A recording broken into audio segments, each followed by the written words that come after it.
翔平はゴートだ。ロサンゼルスドジャースのデーブ・ロバーツ監督が、ポッドキャスト番組に出演し、大谷選手の野球選手としての能力や、同僚の母親の病気のために寄付をしたこと、そして、史上最高の選手であるかどうかについて語りました。その様子を日本語字幕でご紹介します。Who are your favorite players on this team? I mean, yeah, who are the smart ones? I've got an embarrassment of riches. You do. First and foremost, it's hard not to start with Shohei Ohtani. And this guy is not only a generational player, I just think he's a one of one. And people use the term GOAT, one of one, a lot. But a guy that can do what he does and then kind of take on the world, the burden of being the face of baseball, is pretty special. So throwing 100 miles an hour, hitting 50 homers, stealing 50 bases. Yeah. Face of baseball, Shohei Ohtani, Mookie Betts. This dude has bowled a dozen 300 games. He is a 3 index in golf. He can shoot threes, not like Steph, but it looks like Steph. He's won MVPs in baseball, been an all-star for 9 years, won 4 rings. So Mookie Betts, it's hard not to love him and think so highly of him. Freddie Freeman, there's no better clutch player than Freddie Freeman. Will Smith, I call him Vanilla because he's our catcher, and he's just a stud. And there's no self-promotion. Clayton Kershaw's the GOAT, just retired this year. So every baseball fan, Dodger fan knows Clayton. 18 years with the same team. How could you not, Zach, How could you right? not? And I don't know if you know, but he played baseball with Matthew Stafford. And he played baseball with Matthew Stafford. Every single NFL game, Matthew Stafford throws that fact out there. No, that's right. But the thing is, though, is that towards the end, when Clayton was going to retire, this was his last year, Matthew was at a lot of his games that he started, and those two guys were on the same high school baseball team. That's crazy, and they still got love for each other. So I've been blessed with a lot of great players. No, it's certainly an embarrassment of riches. And, we start with Shohei. It's so hard to encapsulate what he does because there's nobody that's analogous to what the guy is doing. There's nobody. I mean, we go back to Babe Ruth, but I'm like, it's like Patrick Mahomes if he was a lockdown cornerback. Like, I don't. How do you kind of describe Shohei Ohtani to a casual observer? I think the thing is that it's like two people in one. And I say that because, we win the World Series this year. He starts game 7. He goes almost 3 innings, doesn't have his best stuff, gives up a 3-run home run to Bichette and Bo Bichette.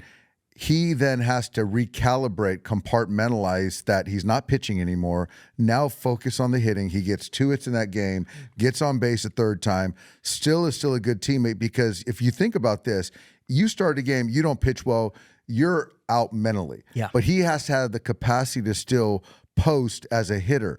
And so essentially you're 2 people. So then as he gets ready for a major league game, you're getting ready from the savage killer part of it as a pitcher because you control the game because you're pitching. But on the other side, you're getting ready as a hitter to be ready to take on 5 at-bats. And then not only that is every single player in the ballpark that paid money that night is there to watch him.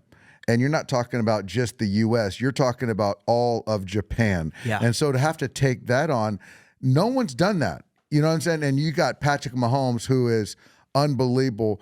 But then now he's not playing middle linebacker or he's Deion Sanders on an island, right? Patrick Surtain too. That's right. That's right. Yeah. Because now you're talking about a quarterback that's on the offensive, and then now you got to go and think about the defense and be locked down. So he's one of one. And he's stealing bases. I mean, unbelievable. Right. And then you recently told a story about him paying for his teammate's mother's cancer treatment. That's right. That's right. And that's the thing is that, and this was on under the radar that I kind of blew the whistle on this a few years ago because, guy we had in camp and, I try to do things, Zach, early on in spring training and try to get our team together because in spring training, there's a lot of players, right? So pitchers, hitters, veterans, young players, relievers, starters.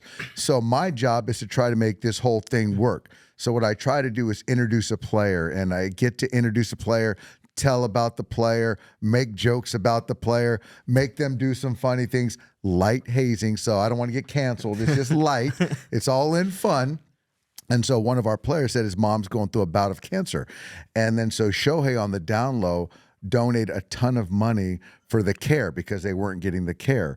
And so I saw the mom in the World Series because he's now one of his brother is now with the Blue Jays, and she sought me out and really thanked me for that, and Shohei as well. Yeah, that's incredible. I love it. Incredible story. And we started the interview, you said embarrassment of riches. Now that can come with its challenges as well, right? I mean, you're managing a nucleus of personalities of superstars. I mean, we haven't, and to my knowledge, seen a roster with this type of capabilities. So talk to me about managing this team the past 2 seasons, winning World Series, and kind of what you've had to overcome. I think the thing is that, and I appreciate you asking the question, because I think that fans, media, everyone loves talent, because I think that what makes special players and the attention is because people can't do it, right?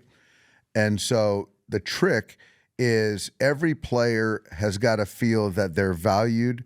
They've got to get theirs, understand their value, which I completely understand. But to win championships, you got to figure out how to make those individual great pieces work together for the best interest of the group, the team. I manage the Los Angeles Dodgers. So how can we say, okay, the ultimate goal is to win a championship, but along the way, this marathon of a journey, this climbing of a mountain, along the way, you're going to get your flowers at certain points, but we still got to be mindful of the goal. So, yeah, and I mentioned Freddie, Mookie, Shohei. I think for me, I'm just fortunate because those guys are superstars, are the best workers. They're the most humble players I have. And so I think that from that, it just sort of top down feeds it. But yeah, I still got to make sure that, you know, Freddie is valued and Shohei gets his value. But it certainly, Zach, makes my job a lot easier. But it's not easy because everyone's got egos. And, you know, when I have a job that if we don't win the championship, the World Series, one of 30 teams, we failed. And there's nothing in any sport. No team has the expectation that the Los Angeles Dodgers have. No, certainly. And you're not helping. And yeah, we're not helping. We've won 2 in a row. And you know what's funny, Z, is we have the second parade, and so we're in Los Angeles, and all I could see along in the city of Los Angeles is three-peat. Three-peat. Yeah, no, we're expecting a three-peat. I'm like, hey, man, this is a parade for number 2 Nope. back to back. So, but that's what we set ourselves up for. It's all good. Last thing, we talked about GOATs in basketball. Is Shohei the GOAT? Shohei's a GOAT. Shohei's a GOAT. I'll tell you this. Barry Bonds is the best hitter I've ever seen. I can't speak to Babe Ruth, can't speak to Mickey Mantle, Ted Williams, you know, all these guys, Orlando Cepeda, but Roberto Clemente. But Barry Bonds is the best hitter I've ever seen. But as far as best player, most talented player, he is by far the GOAT. There's just no one close. So, you know, and I've talked about my successes, but how do you? I just think that, you know, you and I touched on a little bit where it's like there's successes, but there's also a lot of failures. Yeah. And it's funny is that whether I, you know, started Yu Darvish in 17 and he doesn't pitch well, you know, could I be blamed for that? But we find out later they're stealing signs. You know, there's times that I brought in relief pitchers in big spots and they don't perform, and it's looked at as a failure, but I've done a lot of things and had the same process that worked out, and they're successes. So a lot of things, I think for me is, you know, you can go back and look at the internet, you can go back print media and say all the different times that I failed or things didn't go our way, and I take the brunt of the blame. But honestly, I think for me is the process has to be sound, and I don't just try to go rogue. And there's a process, and whether it's a belief in a player that might not necessarily add up to analytics, but it's still a process that I go through with coaches, and I make a decision. I'm just trying to think of, certain things that didn't go well. I just honestly said, F it. And I think whether it's me having cancer and going, F it, I'm going to beat this. Whether it's I'm on first base in game 4, we're down a run, Mariano Rivera's pitching, and if I get thrown out, we lose, we're eliminated in the postseason, but I said, F it. Whether I bring in a pitcher, I'll tell you this, Zach, there was a pitcher this year in the postseason, I took him out, Emmett Sheehan, a young prospect pitcher, in the middle of an at-bat against the Cincinnati Reds in the wild card series, in the middle of an at-bat, because I felt I had a guy in the bullpen warming up, and I felt Emmett wasn't going to be able to get this left-hand hitter out at that moment in time. And I just said, F it. It was unorthodox, but I said, F it. I'm going to do it because I feel it. But if that guy would have come in and given up a home run, I would have been a clown. Yeah. But I just said, F it. I'm going to do it. And it worked out. He struck the guy. Alex Vesia struck the guy out. And so there's things that I guess to a point that, you know what, you have your journey and you're crushing it. But at the same point, it's like you can't worry about what other people think.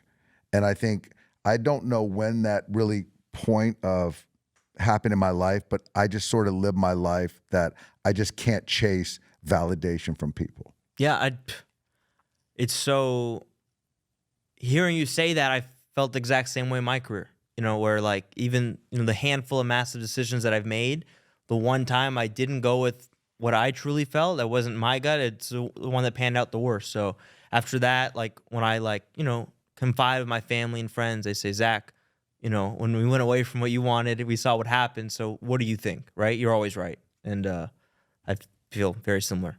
Before we head out, what's one thing about Dave Roberts that nobody knows? Gosh, one thing that people don't know, I'm a foodie, but people might know that because you're going to pair wine with food. I'm half Japanese, so I definitely love to sleep. I can say that about Japanese people because I'm Japanese. I love my naps. I love naps as well. Do you think I could be half Japanese? You know what, man? You know what? Yeah, you might be half Japanese. I'm a big nap guy. I'm kind of an open book. I might have gotten in a little bit of trouble when I was at UCLA. When I was at UCLA, I was a freshman, and I was living in a dorm. Me and my buddy were playing catch with a football in the dorm on, I think, the 3rd floor. So he hits the sprinkler because we're in the studio right now, and there's these sprinklers right there. And so my buddy hits his sprinkler. Zach, I'm telling you, it gushed out and it started flooding the floor. Oh my God. And so we both bolted the other way, opposite ways, down the stairwell, flood the whole dorm. And we're trying to contemplate, do we tell ourselves and admit that it was us, or do we just act like we don't know what the heck happened, why this dorm was flooded? So we ended up confessing, and I ended up having 40 hours of community service. We flooded the entire dorm, and the people said, if I wouldn't have told, we would have got kicked out of UCLA. That was my first quarter at UCLA. So that's something I try to keep under wraps, that my GPA, I don't want to talk about my GPA my first quarter, but I got better after my first quarter, and I flooded Sproul Hall at UCLA. So I had a rocky start to UCLA. ご視聴いただきありがとうございます。チャンネル登録、高評価お願いします。